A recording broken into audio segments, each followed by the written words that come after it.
What's up, players? This is Hall of Famer Teddy Long, and right now we're getting ready to have a six-pack challenge match with Potsy and Tino on the Big Podcast Show. Holla at a player.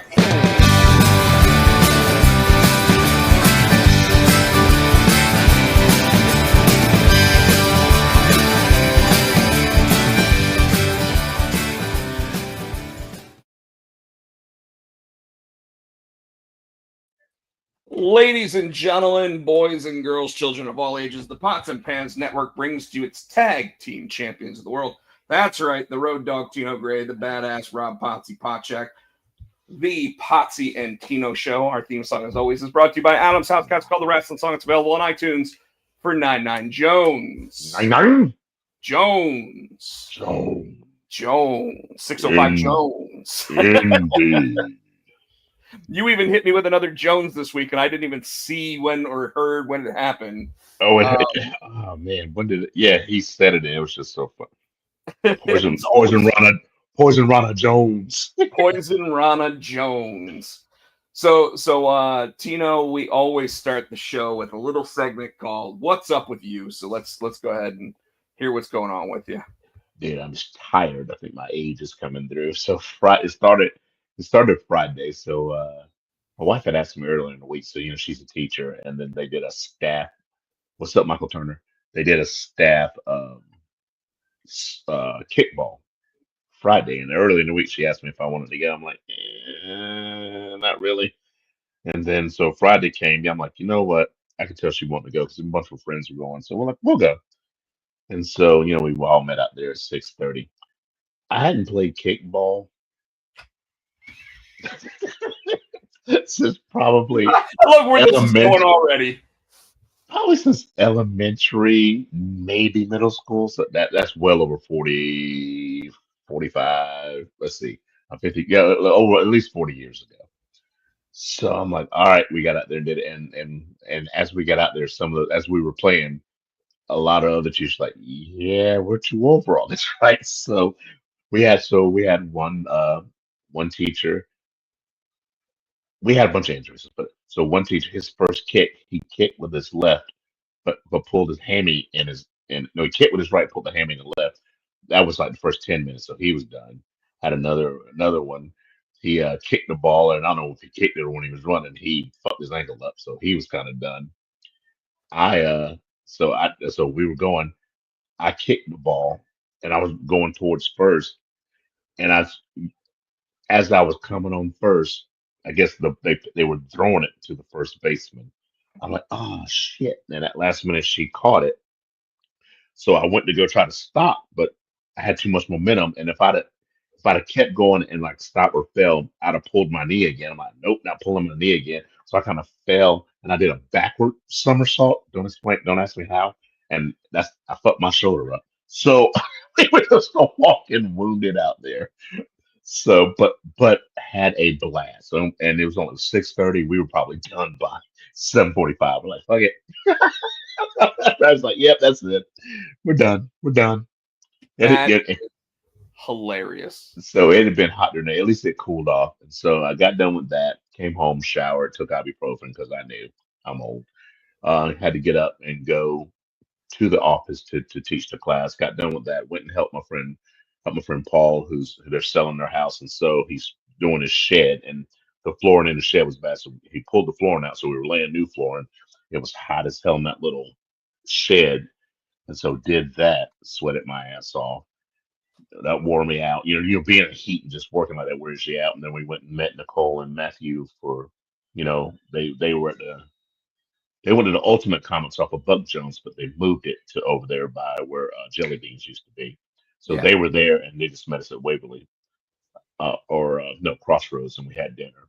I got home, took another shower because I was like exhausted again. So my mom had her pastor's appreciation, and her church is like towards Lumberton. That's not damn near at the South Carolina border. So her church started at 10, so I had to leave here by 8 to get there in town. So which I was up by 7:15. I was telling you, so drove there, did her appreciation, had the little lunch they had, drove back, got home about 3:30, chilled for a second, chilled for about an hour, and then I went and picked up my father-in-law, took him to the airport, came back. So I'm just fucking exhausted. I'm too old to be doing all that. I think it's the football. I mean, the kickball that started all that. Well, I trust me, I totally understand because my brother-in-law asked if I wanted to do lunch today, and I'm like, sure. So we went out to lunch, and then after we got done lunch, he's like, hey, you want to go play golf? And I was like, no. And he goes, come on, let's go play 9 holes. And I'm like, no, because you'll want to walk the damn thing, like bring the pull carts with us. And he's like, well, of course. And I'm like, yeah, I'm not doing that shit. And he's like, well, will you play if we ride? And I'm like, man, it's been raining for like how many days in a row here? Which means when you go on a golf course and you're riding, you can basically typically only stay on the cart path, or maybe they go to what they call 90-degree rule, which means your cart's able to go straight and then hook directly, but then it's got to come back, so like you don't have free reign on the golf. Right. So I joked, I was like, by like when he picked me up for lunch, I was at like, I don't know, 900 steps for the day. But like I told him, I said, I bet I have almost 10,000 steps by the end of the time we play golf. Well, I'm at 7,800 now. So of course, because even though you're able to ride on the golf cart for so long, like there's spots where you have to walk, like par threes, you're not allowed to bring the cart onto a par three. So I have to walk. So all of a sudden I get 2,000 steps on the smallest holes on the damn course, Yeah. But now, like, I mean, I'm even looking at me here on the camera and I'm like, God, I look exhausted. Oh, I meant to say too. So I got the Apple Watch, and so playing kickball, all of a sudden I heard, "Bring," like, you closed your exercise ring for the day. All that running and all that shit, you closed your exercise ring for the day. So what do you got planned for this week? This week, probably just work. I think Friday I'll cut out early because I've already witnessed Memorial Day weekend. So I've already told my class next Saturday, no class. I'm gonna have my 3-day weekend. I'm probably gonna get together with some friends on Sunday. I think that's when they decided to just do a cookout. I'm not doing shit. I'm not going anywhere. These 3 days, I'm just like at home chilling. The most I'll do is I'll take Izzy to the vet. So it's time for her to get her rabies and all that, distemper and Bortella. So when you take her places, she can go and not have to worry about it. But that's it, me and the dog. And then once I have her in the truck, I'll probably bring her back, and I'll probably go wash the truck because it'll be hairy. So I'll just wait and wash it then and vacuum it out. And then I got to take Nicole's car, probably take it so I can get her oil changed. And that's about it. Like I said, it's not going to be anything strenuous. Let's put it like that. So whereas me this weekend may be exactly the opposite. I will be at Carolina Fear Fest Friday, Saturday, and Sunday. Ooh, fuck that. So what's that? I said, fuck that. Because I was on the go all weekend this past weekend. So I'm like, nope. Yeah, I'll be at the Jim Graham building in Raleigh. I will be hosting, I think, 3 different panels. One of them is going to be everything comics. One of them is going to be horror for kids. And then I think I'm supposed to be on a panel that is like humor and horror. How much is that to get in? I don't know, but you can get a 3-day pass pretty cheap. Like when comics. I say pretty cheap, we're probably talking like $50 for all 3 days. It's comics. I might, because like I said, my mini me here is in the. Well, this is the horror convention. Oh, okay. Well, then maybe not. But I'll tell you, like, you want to know who they've got as like special guests? All right. That. So first of all, I'm gonna make Michael a little happy with this one. Tracy Lords. Oh God. Basically, all of our first crush when it came to watching porn, I'm sure. Tracy Lords will be at this show. Malcolm McDowell, who played Dr. Loomis in the Rob Zombie versions of Halloween, will be there. But the one that I'm super looking forward to is William Cott. Now, you might not recognize the name, but you might recognize Look at what's happened to I me. always thought it was Cat. That's why I always said William Cat. It might be Cat. It might be William Cat, but it's spelled Katt. But It's he like Kit he Kat. is That's why I said Cat. he is the greatest American hero. He will My always favorite. be the greatest American That was hero. one of my favorite shows growing up. But a lot of people don't know that he was in the original movie Carrie, I do that. and he was also in another horror movie by the same guy that created Friday the 13th called House, which I was think I've all seen about a that. house that starts trying to kill the new owner. I don't think I've seen that one, but I remember Carrie. I know he was in Carrie. Yeah, he is a horror guy. They've got a bunch of other people too, like I don't even know what her name is, but there was this super hot chick back in the day on like 90210 who was in a Chucky movie and stuff like that, and she's gonna be there. There's Probably it's just Tori Spelling. There was what's her name? I'm gonna no, look it so up. so not one of the main characters, but at one point Oh, I think she was Brandon's girlfriend at one point. Uh, but I mean, like, like if you go to carolinafearfest.com, you can look up who's actually going to be there. But I will be there all weekend. I will be up in the front right corner. So when you walk into the building to get in, if you look right, I will be over there. There's a bunch of us that are comic book people that are going to be there. My buddy Wes Flannery, who is a painter, is going to be there with some of his paintings. The Dragon's Lair art team is going to be there, and my friend who runs the Art of Angela is going to be there. And then, of course, like, I mean, there's always just crazy shit going on that entire weekend. Nancy Loomis. So Nancy Loomis is going to be there, but Yeah, but I'm no, looking. Okay, I got. Okay, so we got Malcolm McDowell, Bill mhm. Mosley, Yep, Bill Mosley's going to be there. Samantha Mathis, No, but yes, she'll be there. Nancy Loomis, Tracy Lords, I think her name starts with a Alex C. Alex Vincent, William Cat, Daniel Roebuck, John Abrams, Elaine Dietz, Tyler Tyler, Levine's going to be Tyler there. Labine.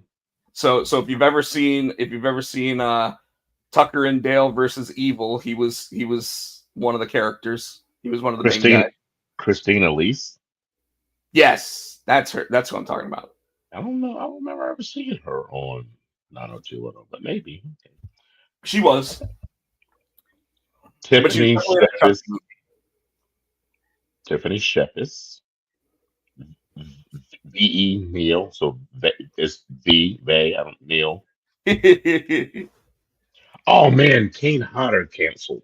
He did. He did. Unfortunately, I've met him. He's super cool.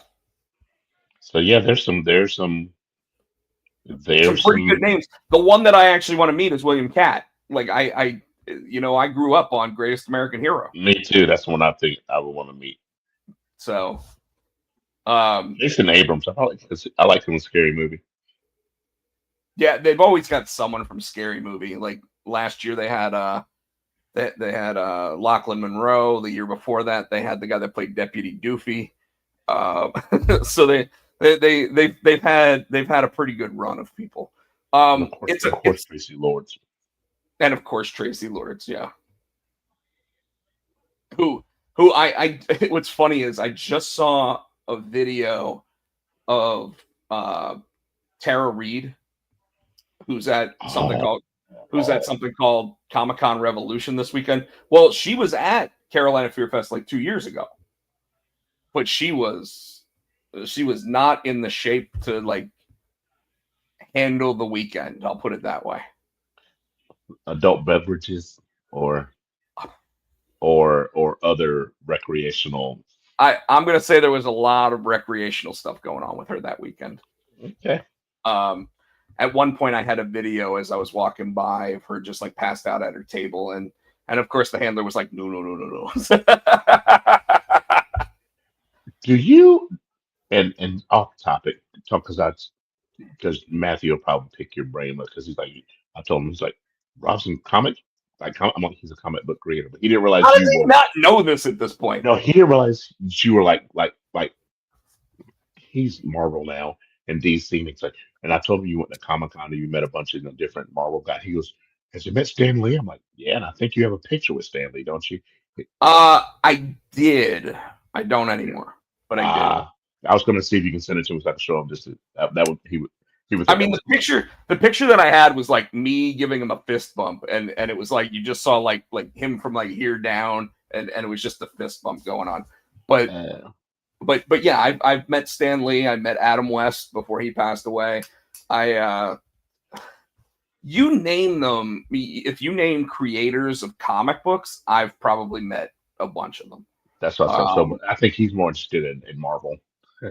he Well, likes Sunday I'm but even he's talking Marvel. about the Marvel creators, but I've met a ton of them. Like for example, I went up the elevator with Agent Coulson in the hotel. He'll appreciate that because he wants to start watching Agents of Shield. So he's watching all those. He's watching Agents of Shield. He's watching he's going back and watching all of them.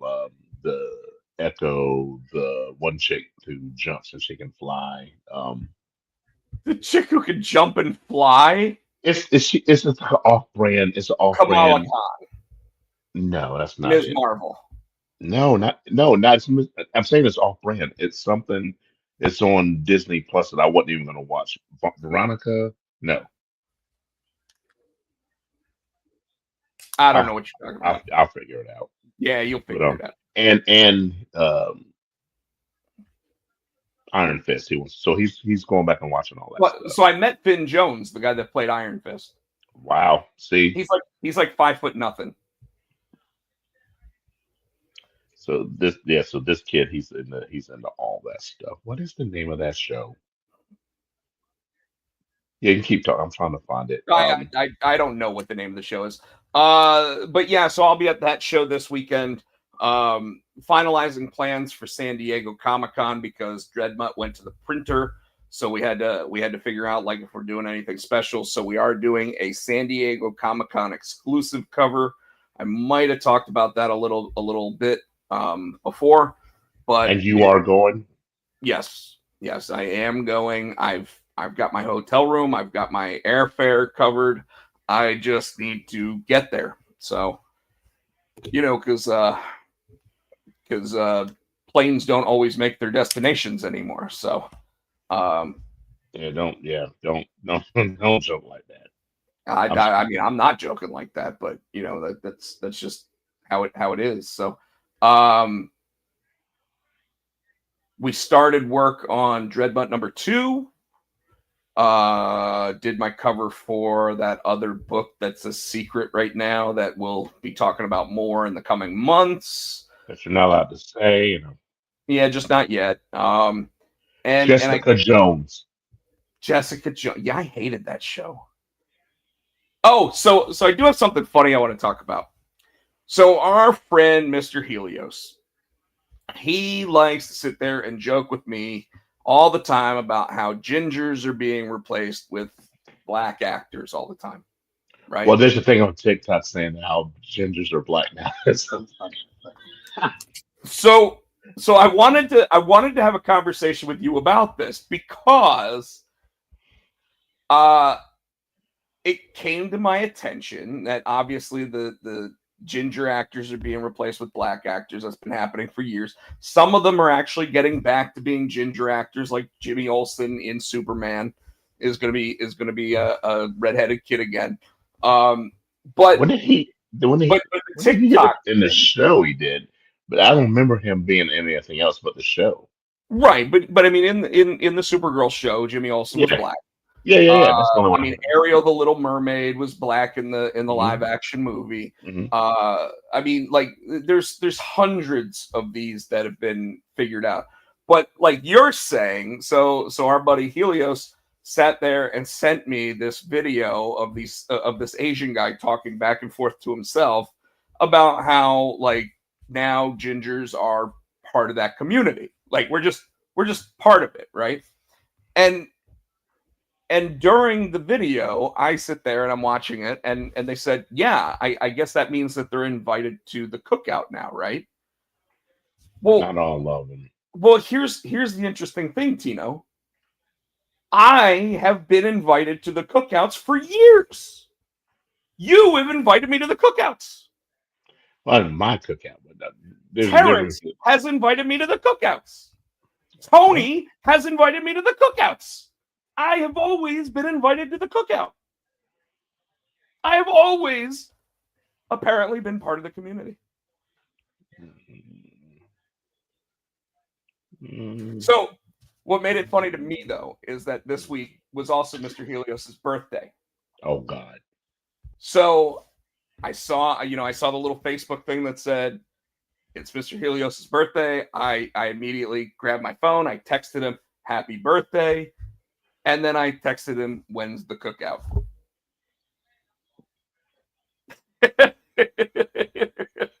No.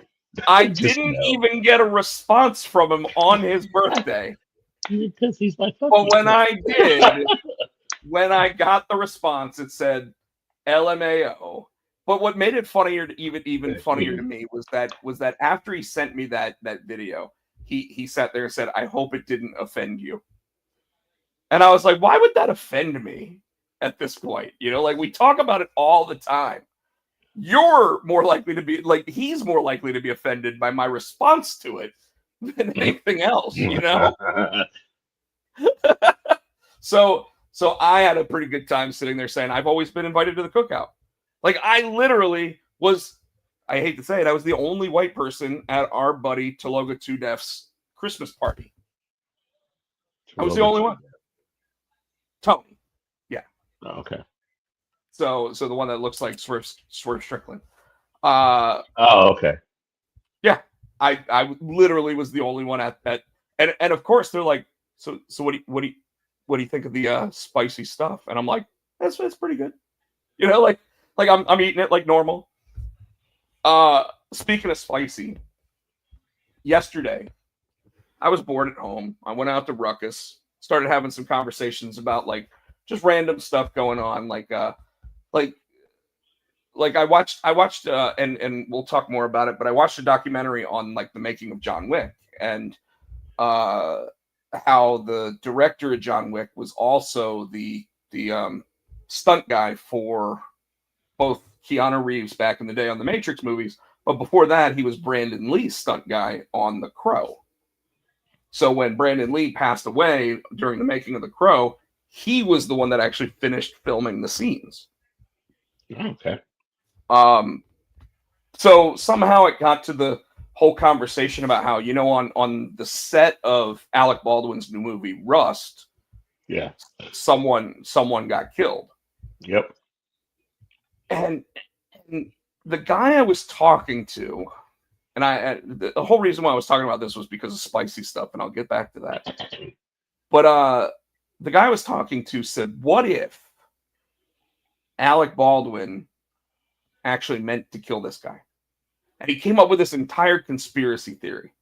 And he was like, it would be the greatest performance he's ever done because he got away with it.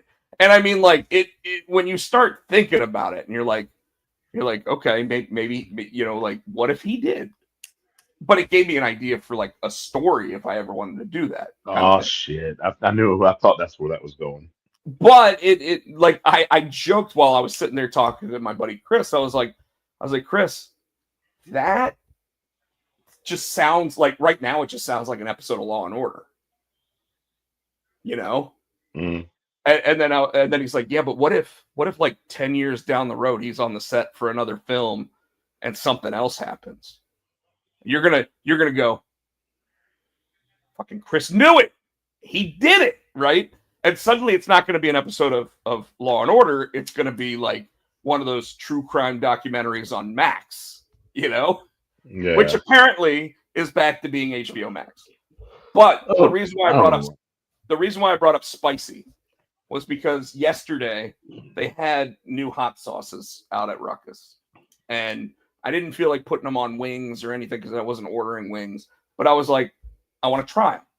So they gave me a little ramekin and I poured some of the one sauce in there. And it was called Colon Cleaner. Now, I read all of the ingredients, Tino, and I couldn't see a single ingredient on there that would have made me think this is going to clean my colon. Fucked you up, didn't it? No, but I'll tell you how it fucked me up. You ready? So I just put my finger in, tasted it, and I was like, okay, I can taste the spice, I can feel it, okay. But I was like, it didn't really give me enough of the flavor, so I did it again. And then I did it a third time, and I was like, oh, okay, now I can feel it, right? Dumbass. No, it was fine. Like I can do that. Had to go to the bathroom, go into the bathroom, wash my hands, everything else. And I mean, I washed my hands for a considerable amount of time. But when I came out, my eye started to itch. So I went like this. Gotcha. And damn it if I didn't get some of that fucking hot sauce in my eye. How? Did you wash your hands? Apparently it stays on there for a good little while. And I should have known that it was going to stay on there for a good little while because my tongue was on fire for about 15 minutes. But I like my eye was completely red, and everybody's like, "Are you okay?" And I'm like, "Yeah." It actually doesn't feel too bad. Like it's hot, but like it was weird because it didn't hurt. It was just hot. Okay. And that only lasted for like 10 minutes, and then it went away, and then my eye cleared up, and I was fine. So it didn't look like I had pink eye or anything like that for the rest of the day, like you might assume. But I was like, whoo, okay, that was a bad idea. Mm-hmm. So, but anyways, ready to move on? Yeah, let's do it. Weekly TV watching, Tino. What you been watching? Well, I finished up, and I was going to text you today because I got pissed off because I finally finished watching Found. I'm like, that's how you're going to end that shit? That, and now you're canceled? Motherfuckers. I was so mad. Motherfuckers. That's how I said to motherfuck. And a dog jumped. She looked at me. I was so mad. I was so mad. God damn it. I was pretty disappointed with how it ended as well because it just ended. Like you knew that there was more to go. And they probably did that. They probably did that planning to be back next year. Yeah, absolutely. Let's see. I've been obviously I finished SWAT. I think SWAT's done now. Except they just announced a spin-off series. Shamar Moore will be back for a 10-episode spin-off. Hey, okay. Well, obviously my favorite show right now, Poker Face. I'm all caught up, waiting for Wednesday to come. This last one they had with the alligator dude. That's it. Camille Nanjiani or whatever his name is. Yes. Oh my God. It just never ceases to amaze. It's just I'm so entertained by that show. They have brilliant writers. It's the way over the top. Yeah, but the way they meld it together, like they'll show like the crime or whatever, and then they'll backtrack to show you how she has been there the whole time. Yeah, because like, obviously I watch Law and Order, and Law and Order likes to do the whole thing where it's like you see the person walking down the street, and then all of a sudden the next thing you see is the two cops standing over the body being like, so what do you think happened here? And you're like, what the fuck? Whereas in Poker Face, it's like you get to see the person sit there and go, I'm gonna kill that motherfucker. And you sit and see him watch him do it. And then bring Charlie in, and then she just stumbles on it. Figures it all out. I think one of my favorite parts, she's just at the beginning of the episode, she's just kind of like, with her feet, and she still manages to stumble into shit. There's her on a map, and she just points at a place on a map, and she goes there and still stumbles into shit. Well, and she hated the idea of where she wanted to go this week. Yeah. She's like, Boise, Idaho. What the fuck? No, they were in Florida. I know. Yeah. Oh yeah, God, but that show. And you know what my favorite line from the entire episode was when the old cop sits there and he goes, "That's about the most Florida thing I've ever heard." Yes. The Florida man. That's the most Florida man thing I've ever heard. Florida man thing I've ever heard. Oh God.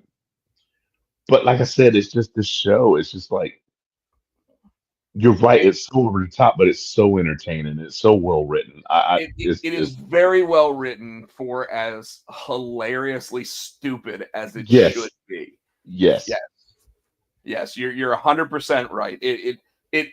So for anybody out there, if you haven't watched Poker Face, we absolutely give it our two thumbs up on that one.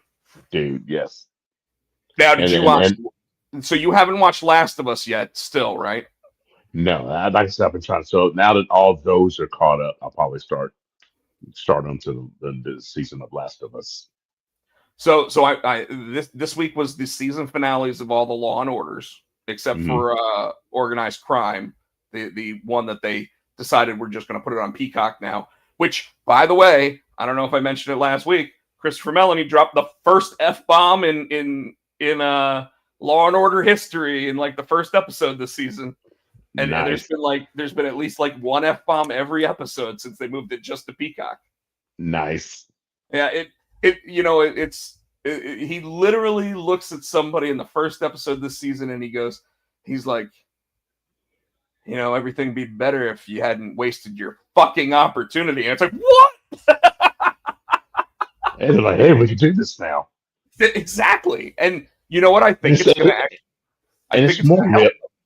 Yeah, because it's more realistic to be, and if they're that gritty city cop show to not be censored. I'm not saying go crazy, but I think you could sprinkle in an F bomb every now and then to make it more Yeah, and, realistic. and like I said, it's not. I don't think it's every episode, but there's been like 3 or 4 in like 6 episodes now. So Yeah, yeah. Like I said, don't overdo it, but yeah, whereas I joked that when we were watching Daredevil Born Again, I felt like they sprinkled in too many of them. Like there was one the bank episode. It was the feel good episode because you get to see Kamala Khan's dad, but yet like those Irish mobsters sat there and dropped F bombs like every 8 seconds.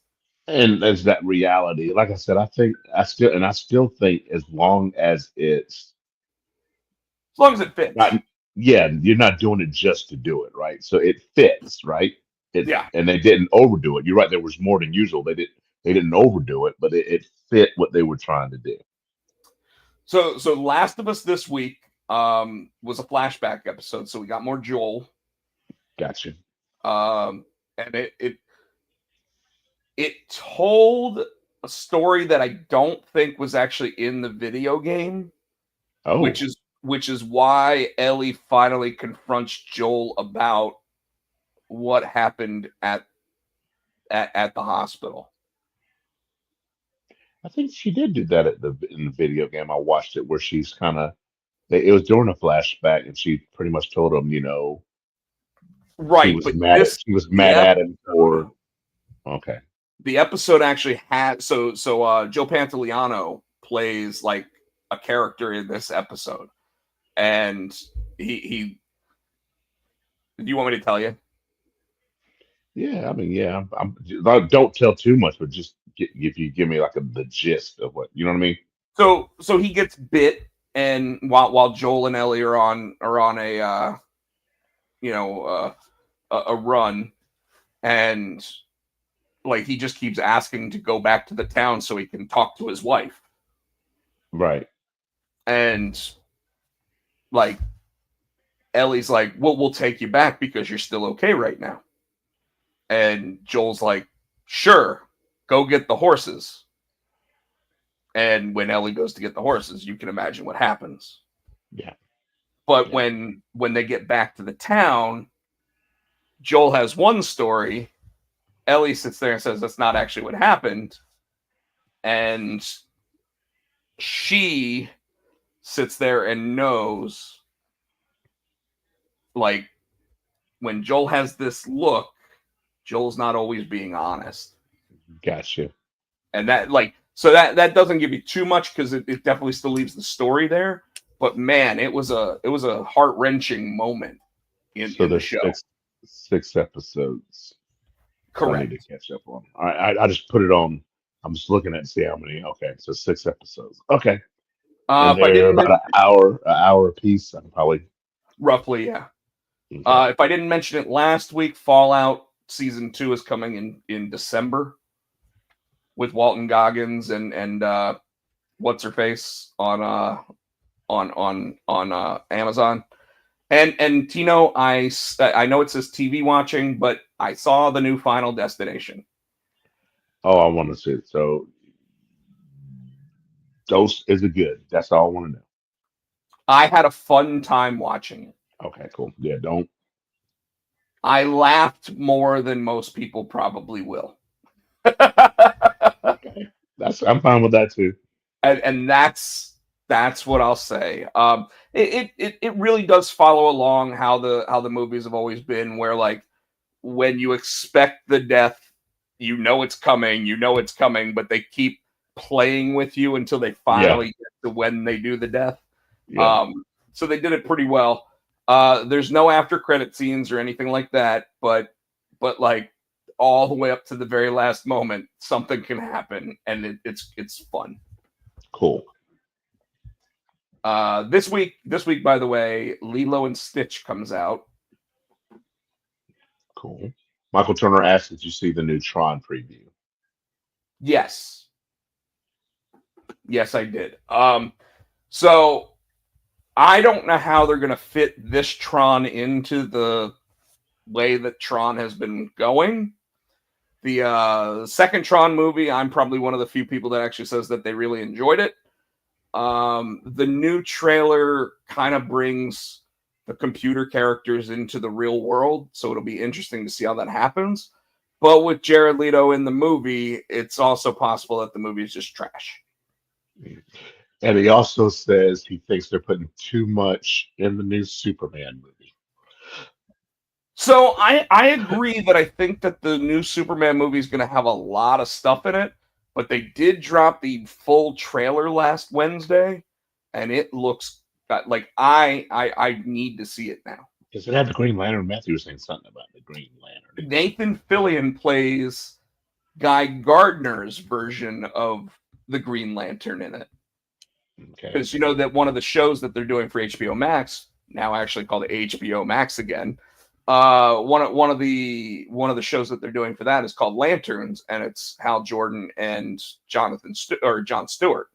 So it's Okay. it's the two other the two other main first, I guess, because now there's like 9 human Green Lanterns, even though like back in the day there was Hal Jordan, and there was Hal Jordan and John Stewart, and then there was Guy Gardner.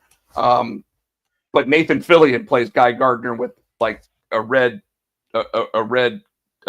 flat top, and it's pretty funny. Okay. So yes, he will be in that movie. But the new trailer for Superman, I thought, made it look really good, and so I would tell people that like don't have pre, Preconceived notion. yeah, it just Okay. just prepare to enjoy a film. It's a James Gunn movie, so if you liked the Guardians of the Galaxy films, you'll probably like it. Michael said he liked the second one too, so I'm assuming he means the Tron. Yeah. All right, Right. Tino, we ready to jump in? Let's do it. Like I said, I'm old Yeah, and tired. you basically want to get through this in about an hour. I do really want to focus on some AEW stuff this week. Not necessarily in a positive light, but I want to focus on some of it. You have Monday Night Raw and NXT, so how about you walk us through them? All right. Oops, that's NXT. Hold on. Raw. So Raw started out. We had CM Punk came out to do his promo, and he pretty much hadn't really. I think he has been seen since WrestleMania. So he came out to call him in all kinds of names, called him fat, called him the penguin. He called him just every insult he could throw out, which of course brought out Heyman and Seth and Braun Breaker. And they, of course, they hit the ring to start attacking him. Sami Zayn comes out to help. Sami Zayn. And they held their own for a while, and then they started getting the shit beat out of them. Then Jay came out with a chair, and he pretty much ran everybody off. suddenly we have a 3-on-2 where the new faction from Seth Rollins doesn't look as powerful as it should, huh? Yeah, and I'm looking to see and I keep thinking, Logan and Paul. I don't think so. I'm thinking Sami Zayn. Me I too, think actually. Sami Zayn's I, gonna. I, I wasn't gonna say it unless it got brought up, but yes, the more I think about it, the more I think we are gonna get a Sami Zayn turn. And Sami Zayn is going to turn on CM Punk at Saturday night's main event. And join up with Seth. So join up with that faction. Yeah, I mean, like that will give them some bloodline feel because obviously Sammy and Paul have a rich history. And of course they've already alluded to Sammy and Seth Rollins having a friendship. Yeah. So, la la la la la. He said, "Where you at, Penguin?" Like I said, he called him the Penguin. Da, da, da, da. He called Seth Rollins a Timu CM Punk. I'm reading the Bleacher Report. I forgot all his names he called him. Yeah. I mean, when CM Punk goes on a rant, CM Punk hits some high notes. All right, then I guess we got the Penta versus Chad Gable match. I I thought it was a hell of a match. It was a good match too, but I'm still trying to figure out the payoff for the Chad Gable American whatever. El Grande Uh, Americano. yeah, what's the payoff? You know what I mean? You're right. This was a hell of a match because these two can fucking go. I'm just trying to figure out the payoff because I think he came back. What it was this week or like Monday or one week he came up and he cost was it Phoenix the match when he hit him with the headbutt with the thing in it. So it's got to come to a head. I doubt they're going to wait for Ray to come back because Ray's going to be out a while. So who is the one that's going to unmask and stop Chad Gable's luchador? You know what I mean? I would think that at this point it probably has to be Phoenix because Phoenix seems to be getting the lesser end of the stick on everything. But who knows? It could be the time to finally elevate Dragon Lee. You Yeah, know, um, yeah. it'll be interesting to see what happens. I think that we're still going to get even a different moment there, where instead of it being Chad Gable under the mask when he gets unmasked the first time, it's going to be someone like uh uh not El Idolo, but who's the other one? Um, Legado del Fantasma. Oh, really? Yeah, I think it's going to be Santos Escobar the first time he gets unmasked. Why? I just think they're going to try to play it out as long as they can, and it wouldn't surprise me if Chad Gable and Santos have like a backstage like handshake deal or on something. Oh, okay. Okay. And let's be honest, it would be a little bit different than what we're anticipating. It's kind of like they did with the Blue Blazer when they unmasked him, and it was who was that? The other guy they had was it Blackman? No, was it Steve Blackman? They had him under the mask. You know what? I think it was Steve Blackman, except for the Yeah, fact that Steve Blackman had a beard. yeah. When they unmasked him, yeah. But before they unmasked him, Well, but the Blue Blazer mask was a full mask, yeah. whereas El Grande Especial has like this part open. And what's his name has a beard and a mustache though. I know. Fantastic. So I think they're gonna have to play something else up, but I wouldn't be surprised if it ends up being someone else. Um, maybe it's one of the Creeds under the mask that night. I was just thinking, yeah, it'd probably have to be the skinny one, not Brutus, the other one. Yeah, something like that. You know. All right, so New Day came down because you got the War Raiders versus the Creed brothers. I'm not as much as I thought that I was going to dig so the Creed brothers won. They're not really doing much with the New Day and these tag belts, so it's kind of stagnant. You know what I mean? It especially since they're the ones that got the WrestleMania match. Yes. You know, like They are playing the consummate heels. I guess they feel like Xavier Woods on commentary is better than Xavier Woods in the ring, and maybe that is the case. But like over the past 10 years that we've had the New Day, there's been a lot of time that at least one of them, if not both of them, have had minor or major injuries that have kept them out of the ring. So But it's they're not injured, so I don't know what the deal. we don't think they're injured. Like there could be an unknown injury or unclassed injury that we haven't heard about. But I think what they're trying to do is they're trying to establish the rest of the division the same way that they're doing on SmackDown. Unfortunately, I just don't feel like it's as pertinent. I don't feel like I'm enjoying the Raw SmackDown or the Raw tag team situation as much as I'm enjoying the SmackDown tag team situation. They've got that fucking SmackDown tag team.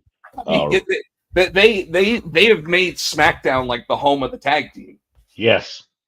And it's great. Yes. So again, I really personally I still think that there should only be one set of tag team belts, and they should be defended on both shows. At this point, yeah, because Raw doesn't have the depth of tag teams that SmackDown has. It seems like, or if they do, they're not exploiting it. Yes. Yeah. I totally agree. Yeah. Then we got Jimmy Uso. He comes out. He's essentially coming out to talk about Jimmy Logan or Paul. I'm sorry, Jay. I'm sorry. He essentially came out to talk about Logan Paul, but then Gunther comes out, and all of a sudden, now Gunther gets a rematch. Well, Gunther should get a rematch. He never got a rematch. But the fact that what I liked about it was Gunther sitting there saying, I'll wait, but just know that I get a rematch against whoever wins that belt. And you know it's going to be Jay. Of course. Because Logan's a heel, which means they're not going to do heel on heel unless they push Gunther now as a face.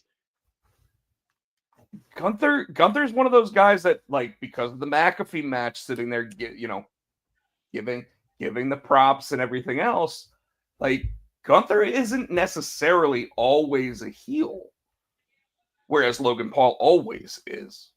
Mm-hmm. The only reason, though, and I agree with you that it's going to be Jay, is the only reason why I even would consider Logan Paul winning at Saturday night's main event is because it would shock the world. But it would also be something where it would remind me of when The Miz and Bobby Lashley helped The Miz win because he knew it was going to be an easier opponent. So you think Gunther will come out and help Logan win? I think he could. I also think that there's a very good possibility that if he tries, that there might be a Bill Goldberg in the audience. Why are we stuck on this Goldberg? Why Goldberg said he struck a deal with WWE to have his final match this year. The perfect place for it would be whenever they're in Saudi Arabia, because Saudi Arabia loves the old guys. So putting up why are you so hell bent and determined that it's going to be Gunther and Goldberg? I think the reaction that it got when they did that episode of Raw or whatever, or the pay-per-view from Atlanta, Bad Blood last year, that it made everybody think it was going to be that one. And Gunther getting a definitive victory against Bill Goldberg in Bill Goldberg's last match. Oh, that if you want him to be heel, that's going to get him some serious heat. But in reality, does it Gunther? Especially if you're doing it in Atlanta. Goldberg, yeah, but Goldberg. I like Goldberg, but he's not. Yeah, he's not relevant anymore. I mean, really, that's like bringing somebody beating Vampiro or the Disco Inferno. You know what I mean? It doesn't matter. It would be like somebody beating Zach Gowen. Yeah, that too. But we're not there yet, bitch. I already know your damn WWE shell ass wants to ready to bust on AEW. We're getting there. We're getting there. Hey, you were the So one that talked about relevancy, and that match was like the most no, relevant because you've match. already before we came on. Before we got. I'm gonna run about AEW. I'm like, when don't you? But okay, But my rant about AEW wasn't about the Ricochet match, but I do have issues with it. We'll get all to it right. though. Well, AJ Styles against Finn Balor. What a match! And unfortunately, it doesn't get to be the same kind of match that we really want it to be. They got an A from Bleacher. Well, I mean, it was an A, but I mean, like the whole time you're worried about the Judgment Day, Mm-hmm. you know. And I hate to say it, but people might not realize this, but I think we're on the AJ Styles retirement tour. Oh yeah. I mean, he's already said I'm not going to wrestle into my 50s, and he's 48. Yeah, he's only got a couple more years. He was going to do it. I was looking at so the next one is the Becky Lynch promo, and I was trying to see, and they did. She quoted Eminem. From now on, I am what you say I am. So I thought it was a fire promo from Becky Lynch.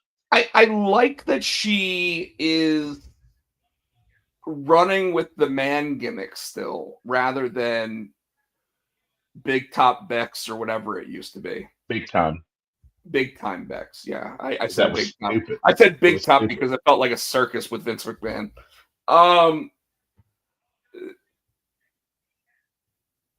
I don't know if she's firing on all cylinders yet, because I mean, obviously, like I feel like some of it's not hitting exactly the way that it needs to. But I also think that with her, like, it's like she purposely, if she's this good, she purposely allowed Lyra, when they were having their bit of a feud, allowed Lyra the upper hand so that Lyra got over better. Like Mhm. and this goes back to when I was talking about how like this is how you actually help someone else elevate, whereas Charlotte versus Tiffany didn't help elevate Tiffany.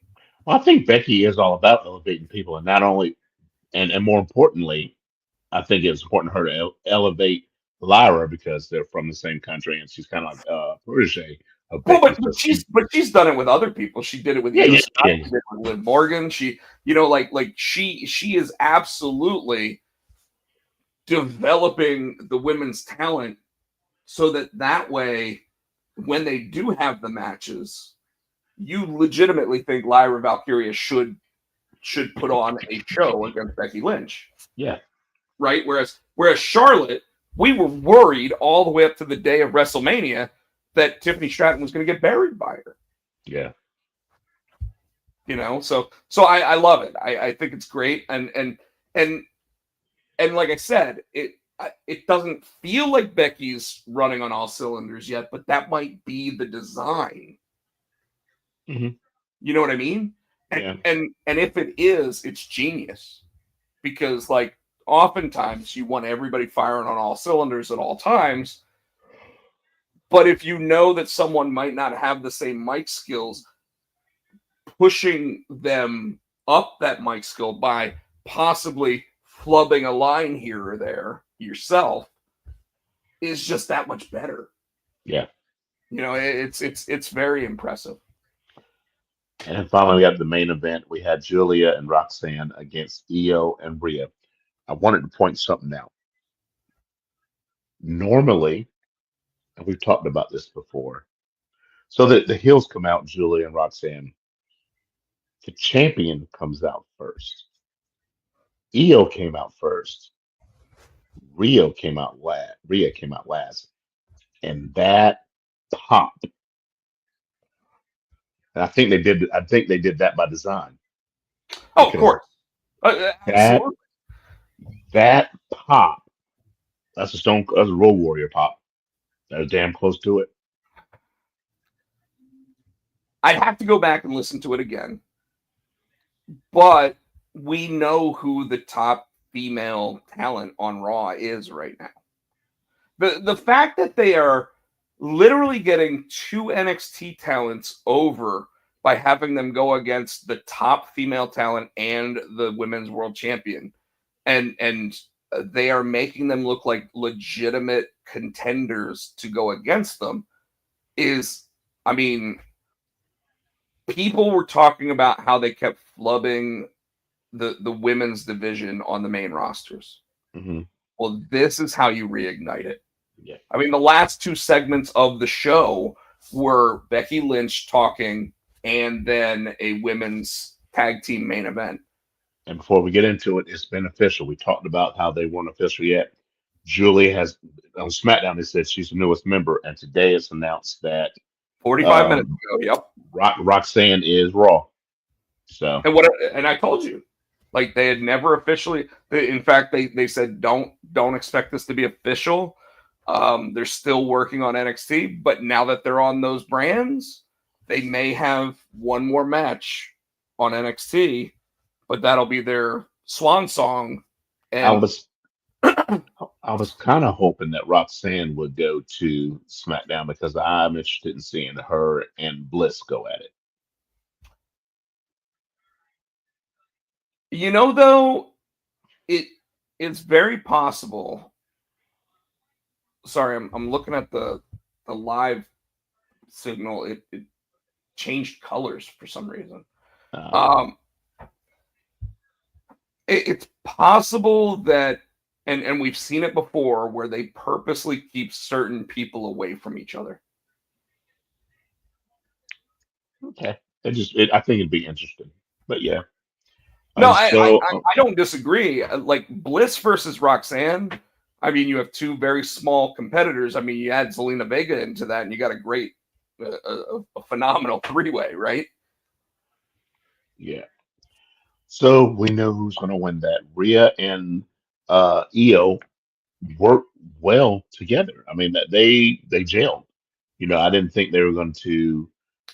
I was surprised because Rhea, I want my title back, but I guess she's like, hey, we got to work for the common goal here to beat these NXT newcomers.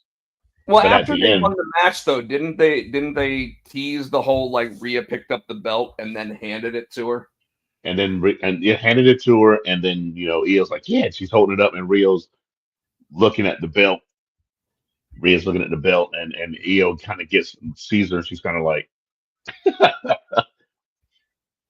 so. We're at a point where Rhea doesn't need a title. We know that. We know that. We know that we're totally at a point where she does not need a title. She is, but if anybody's going to break the title record, I'd like it to be her. And I don't think Io right now. Again, just like the New Day, I don't think Io. I don't know. Something's missing with that title run. You know what I'm saying? She's doing better with what she's given than the New Day are. Yeah. And she's getting praise backstage for kind of taking a back seat, but still being the champion. And you know what it reminds me of is the Daniel Bryan championship run. Where he's not the biggest name on the show. You know that he's not getting the main events on the programming, but yet he's your champion and he's putting on bangers. So that's kind of how I feel like they're using Io at this point. Okay. All right. Sound fair? Sound right? Sounds right. All right. Next. You also have this one, so walk us through.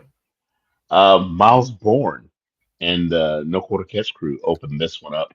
And his girlfriend, Stephanie Vaquer. What? Huh? And his girlfriend, Stephanie Vaquer. That's not his girlfriend. Miles Bourne? No. Might want to check again. Not on the NXT programming, but yes, they just spent a very nice weekend together, and it was broadcast on Twitter. Okay, well, I'll have to look at that. I don't think so. Usually I try to keep up with that stuff so I can surprise you with shit like that. But yeah, that one caught you off guard. Yeah, I was like, what the fuck are you talking about? But so he's in the ring. He's doing his You threw me off with that. Um, He gave his title opportunity to Charlie Dempsey. well, no, no, no, no, no, no, no, no, Oh no, no, no. no, You Charlie didn't Dempsey get just had the no match against Oba. right, but that's not what happened. I Sorry. I lost the page. Hold on. Here it is. So no, he goes in the ring and he pretty much is like, hey, he's proud of himself. He's like, yeah, the elephant in the room. He goes, I have, a hearing, hearing difficulties. He said it affects my speech. He said I've been made fun of it all my life. He goes, but I want to be noticed for my abilities, not my disability. So he gave this whole big, inspirational speech. And then Very that's well done. yeah. So that was the fire promo. Then Oba came down and beat the bricks off of Dipsy. Oh, he fucked Dipsy up.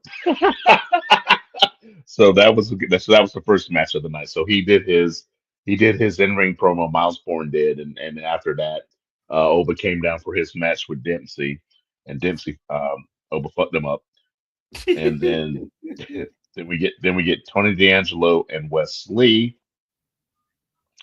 Lee gets the win because during the match, Tony D'Angelo at one point does have the upper hand, but on the screen we get stats saying, "Hey, think like Don." He's like, he's pretty much like, "Dumbass, I used to work for you. I know where the safe house is. I'm standing out here. I'm gonna go inside and talk to Rizzo." And that freaks Tony D out. It allows he's distracted. Allows Lee to get the win. D'Angelo rolls out the ring, runs backstage, right? Right. Somehow, your boy Ethan Page talks Miles Bourne into putting up his title shot. I think that was earlier in the show. Next we get Ethan Page versus Miles Bourne. So, excuse me, the winner of this is the number one contender because Bourne put it up and said, "Hey, Ethan, if you win, you can have it." Right? This match was the match of the night. I Absolutely. thought this was an excellent match. And It Bourne really ended showed up what Miles Bourne is capable of doing. exactly Now because my we all question my know now I have a question for you though. Was this match as good as it was because Miles Bourne is that good, or was it because Ethan Page is that good as a ring general? both, It's fair. both, It's both. fair. I And, think and I think I think that I think this was a good. Ethan Page was a good opponent for Miles to show how good he is, right? So Miles is again. I mean, Hercules, because because I told you he was the fake Randy Orton under the hood. Remember? Yeah. So so, but I think he's that good. And his I forget his amateur and all that stuff. He's that good, I and I mean, think Ethan but Page was also like let's give Ethan Page his props. He is like, how could he be so underutilized in AEW for so long? Like, I agreed. know he's 37. I know he's not a spring chicken, but that dude since and and I love how like part of the element that they use for him, because like when you would see him in AEW, he would talk about how young he was, right? But now that he's in NXT, he's talking about how old he is and Hmm. how he is like I've been doing this 17 years. I've been doing like my wife and my kids, and the fact that I wear glasses because I'm losing my eyesight. Like all of this shit that you see from him, and yet you're literally going, this guy was such a diamond in the. I mean, hell, when The Rock showed up on NXT, who was the person that he interacted with besides his daughter backstage? It was Ethan Page, which Yep. means he sees something in him, Yep. or he just wanted to bury that too. I don't know, but it blows my mind to see how elevated he is. I mean, hell, even Sean Spears right now, how elevated he is compared to like what they were in the competition. But Yeah. but please continue. And I was reading. So before the next match, you gotta. So the next match is actually a couple things happen. So before the next match, Tony D'Angelo gets to the safe house and Stacks jumps out and beats the fuck out of him. But the next match was Thea Hell and Tatum Paxley. Now this match was set up because Thea was backstage with the the girl who used to date what is her name? The girl with the samurai sword. Yeah. It's a Russian name. Yeah. Carmen So Petrovic. she was backstage and Tatum was backstage crying like all my friends are leaving me, which we all know Shotzi's gone and Gigi's gone. So she's So, like, you have your friends. So they kind of acknowledged it without acknowledging it. well, you're on Bleacher Report right now, looking at it, right?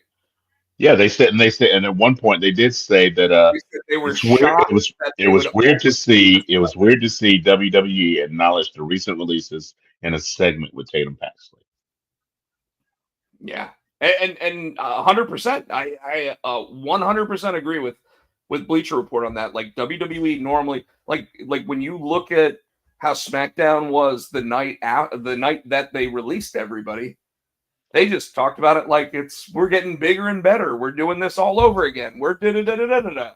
And now all of a sudden, like all my friends are leaving me. You know, like it's, whew. It's weird. They never do. You're right. They never do. I think the only time they ever have was the time that they brought back Heath Slater to go against Drew McIntyre that one time. Well, it's because he has kids. Yeah, but he was still under his 90-day clause, and he actually said, "I don't want to come back." And Drew McIntyre talked him into it because he was like, "This will just be a good angle, and it'll get you on TV one more time, so that way you're helping your own profile."